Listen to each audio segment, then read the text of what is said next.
This is FYI on your TV, brought to you by Hometown News. I'm Kathy Botham. I have got Stan Blair with me from the Smiths Falls Rotary Club. Welcome to FYI. Thank you for having me. How long have you been a member with the Rotary Club? A little over 50 years. 50 years. Yeah, wow, yeah, wow. A very active member, too. Yes, My goodness, what yes, an active group, too. Yeah. Yeah.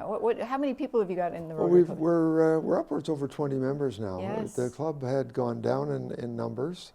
Service clubs in general are having a difficult period of in terms of attracting members, whether younger people don't have the time to devote, but it's really an important part of the community. Absolutely. I mean, You've got a lot of core members, too, like yes, yourself, 50 years. Yeah. Yeah. But no, it's all about giving back to the community, and we just recently just presented a check to the Perth and Smiths Falls District Hospital to the on the MRI fund for $10,000. Wow. It was funds we raised on a couple of projects in the last year. So anything we raise always goes right back into the community. Yes, absolutely. Yeah. And you were at Camp Marywood there? Yes, we were there. We go out to Marywood.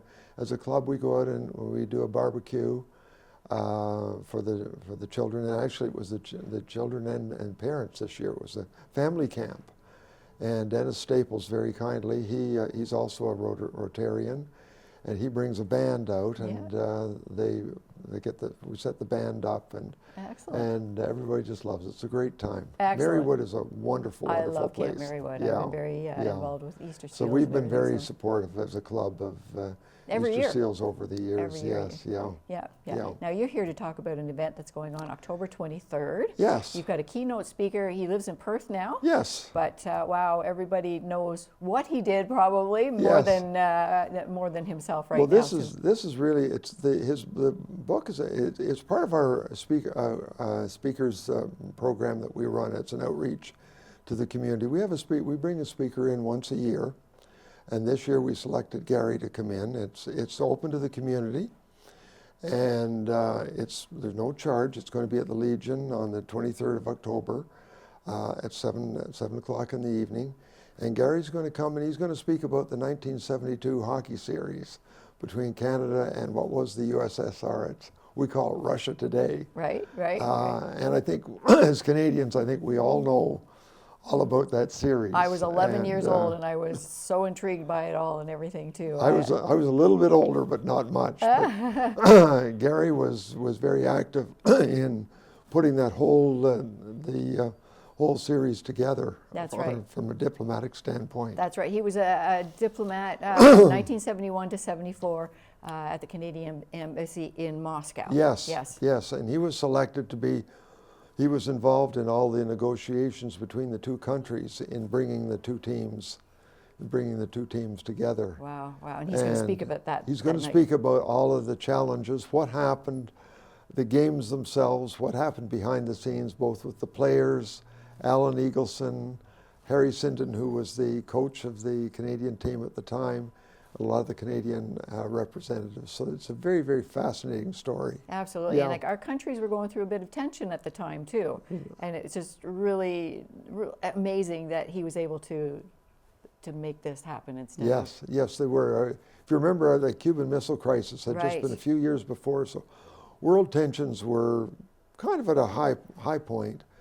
And Prime Minister Trudeau at the time, Pierre Trudeau, wanted to open up lines of communications between Canada and Russia. And it was deemed that hockey, probably because hockey was very important in both countries, was going to be a great avenue to do. So the series was designed obviously for hockey, but it was to open lines of communications that the countries would follow later. Absolutely. So there's a whole political side that Gary will talk about also. I mean, it opened doors for Russian players to come over and play with us as well, too, it like did. be in the NHL. It did. Yeah. And it was really the precursor of all of the European players. Yes, all the European years, players. Coming over and bringing the hockey to I think, an entirely different level than it was. Now before. Gary Smith, he lives in Perth now. Yes. And he's written a book. He's written a book. It's called Ice War Diplomat. And as I mentioned, he was an assistant to the ambassador, and he writes about his time in Moscow.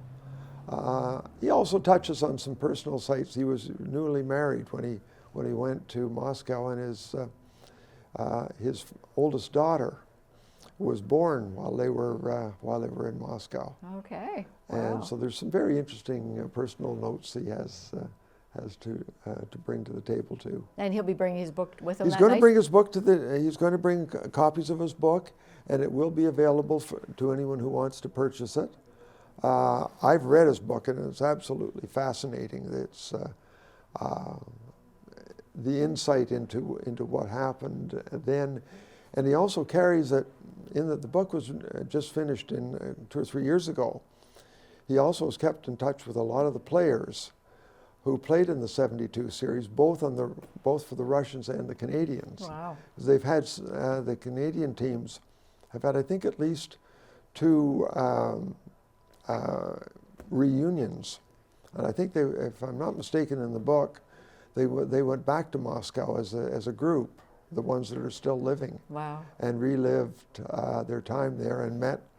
And they've kept in touch with some of the Russian players they played against. You know, when I think back, I love hockey, and this series probably was what got me started in hockey, enjoying hockey so much. I was telling you earlier, I used to go to Rita School, but I went to home ec at Elgin, and I can remember coming across town on our bikes, and we stopped to ask somebody what the score of the game was, because we were just so involved in it, because it was just the Well, thing. if you remember back at the time, the older people such as myself will remember, as Canadians, we prided ourselves as being dominant in hockey. Yes.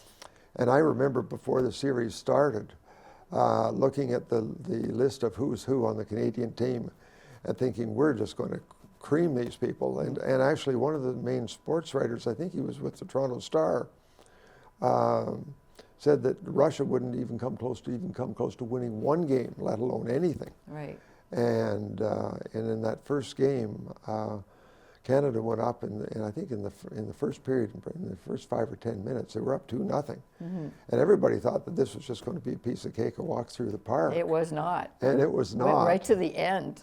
And Gary brings out in his book, the Canadian players, I think everyone was rather overconfident, because when they arrived, they had not practiced, and it's not like when the players arrive at training camp today who are in shape. When these guys came to training camp in that era, a lot of them were way out of shape. Right. And they not only were out of shape because they hadn't practiced together because they're on different teams, so they weren't used to playing with one another. Right. And by the second period, they were pretty well out of gas, and the Russians had been training all summer. So they were in peak form. Yeah, yeah. So we quickly had to pull up our socks. We very quickly. It was a close series, right? It was a close series, right down to the end. Yes. Last absolutely. game. Yes, last that's right. game, and if you remember, Paul Henderson scored that goal. That's right. That's right. That's right. But and Gary's going to talk about this. He's going to talk about that. He's going to talk about. He was the envoy for the Russian team when they came to Canada because he could speak Russian, and so he was the interpreter. So he was with the Russian team on the 4 games they were, I think it was 4 games they were in Canada. They were in Montreal, Toronto, Winnipeg, and Vancouver. And then when they flew back to Moscow, then he was with the Canadian team and negotiating through, because there were a lot of things that they had to watch. At that time, if you were a visitor in Russia, you were being followed, and they knew that the rooms where the Canadian players were in were very likely bugged. So there was all of that, and there was a nutrition issue when they got to Moscow as far as the meals for the players. And, right. Just a culture thing. It was a whole culture shock. Absolutely. Absolutely. So this is going to be October 23rd. October 23rd at 7 o'clock. 7 o'clock at the Smiths Falls Legion. It's free. It's free, and invite as many people out as we can. There's lots of room at the Legion, and it's going to be a fascinating evening. Oh, we look forward to it. We look forward to it. So many people are still, we're still talking about the series. How many years later? 50 years later? Yeah, it's 52 years. 52 years. We're still talking about this series, so we can actually talk to somebody who helped plan it and implement it. And as each year goes by, more and more of the players have passed away, and but it's interesting. Alan Eagleson was one of the prime movers and shakers in this whole, from the Canadian standpoint, in getting it and putting the games together. Right. And as we all know, he had various charges and lost his license to practice. And Gary was telling me that apparently he's living now in Owen Sound. Wow. He's 92. Wow, wow. And he probably has so many stories like this. There's a lot of stories. He very nearly ended up in jail on at least one occasion in Moscow. Ah, yeah. Wow. Yeah. Details to follow. October 23rd. Yes. We'll find out more. Thank you very much for coming here today, Stan.